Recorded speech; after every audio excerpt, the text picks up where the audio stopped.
I'm going to show as quickly as I can how I did a little smudge action here. And to make this smaller, I'm going to go super, super, super fast.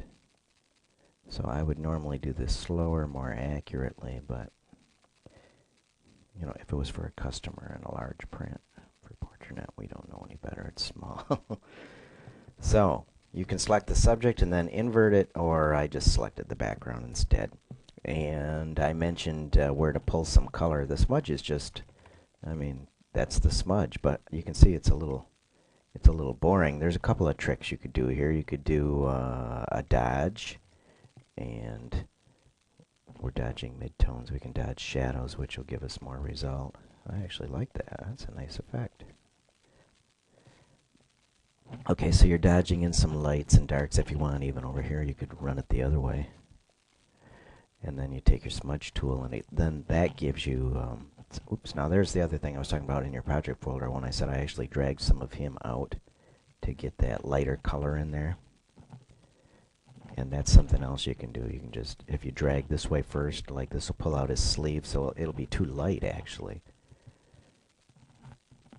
But, and you don't want it, you know, messy. Like it's gotta be, you gotta run it enough so it's a nice, smooth, flowing line, which isn't so easy with a mouse. That works. And I don't like this V thing here. I was gonna try and do swoops in from both sides, but let's forget that. Let's go this way. Okay, and then once I got that, I went into color. I sampled the gray, so I'm holding down Alt, and I'm clicking right there in this gray area. You can see it picked a gray color over here.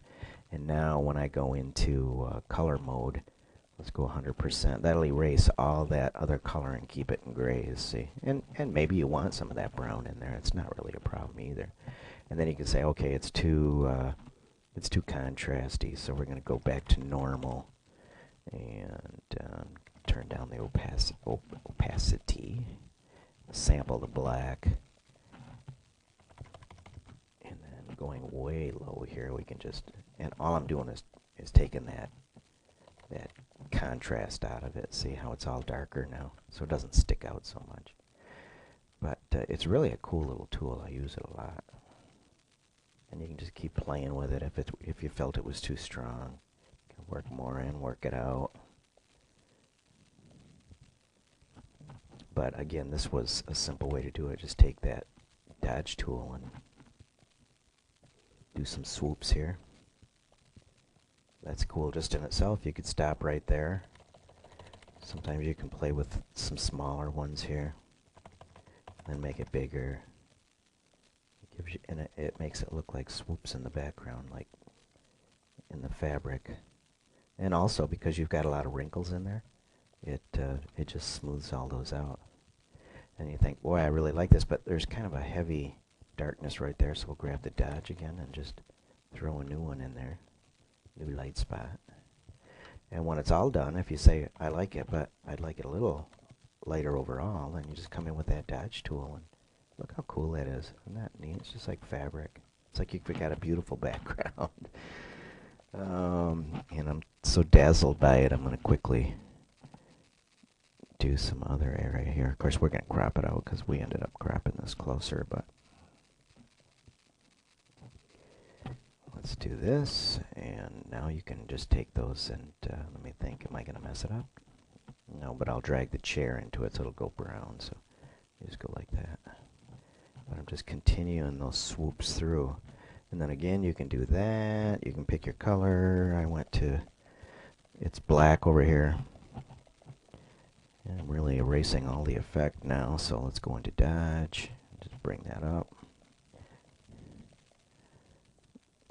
And like I said, we're going to cut this out anyway, so it doesn't really matter, but I'm just playing around here. We are going to desaturate again.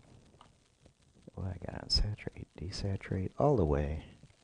It's another way to pull the color out. You can do the sample, the black, and like I did, and pull the color out that way. You can desaturate it. That works too. And let's crop him. 11 by 14 is fine. That's the aspect we want since we don't have a resolution set. And it's really cool. What's neat is The problem that I mentioned on this is we've got all this heavy chair on the left and we had nothing on the right. Well, now we do have something on the right. We've got a little, a little something going on. So that helps balance that heavy chair back over there. I'm just adding a little more contrast. I'd use the dodge tool, the burn tool, and play with it. And isn't that cool? It's like you got a fancy exclusive background now. And then go into normal. Oops, oops, oops. I don't want a brush. I got a problem over here. Okay, brush, normal, about 30%. Now you can do your vignetting. Just brush around it so that the lines don't leave the frame. You don't want anything ever really leaving. That keeps your eye inward. But that's about it. And then I did a little spot sharpen on his eyes. Cool. Oh, as long as we're here. I'm trying to make this short. Do I ever do anything short? We can do, we could take the clone tool, fairly low. And I mentioned that shadow there. What we could do is, it's so hard on this little picture, you really need to do this on the big nice one, but what you can do is just pull some of this lighter area over that shadow. And then even take this shadow color in color mode, because it went kind of gray over there. And restore his color there so he's gray. You could optionally even, we have to put that in mid-tone, so we can optionally bring it up a little. And what I'm doing is just faking that, lightening that up a little bit so it doesn't look like the shadow's falling on his face. I think I've made a short video long enough. So there it is.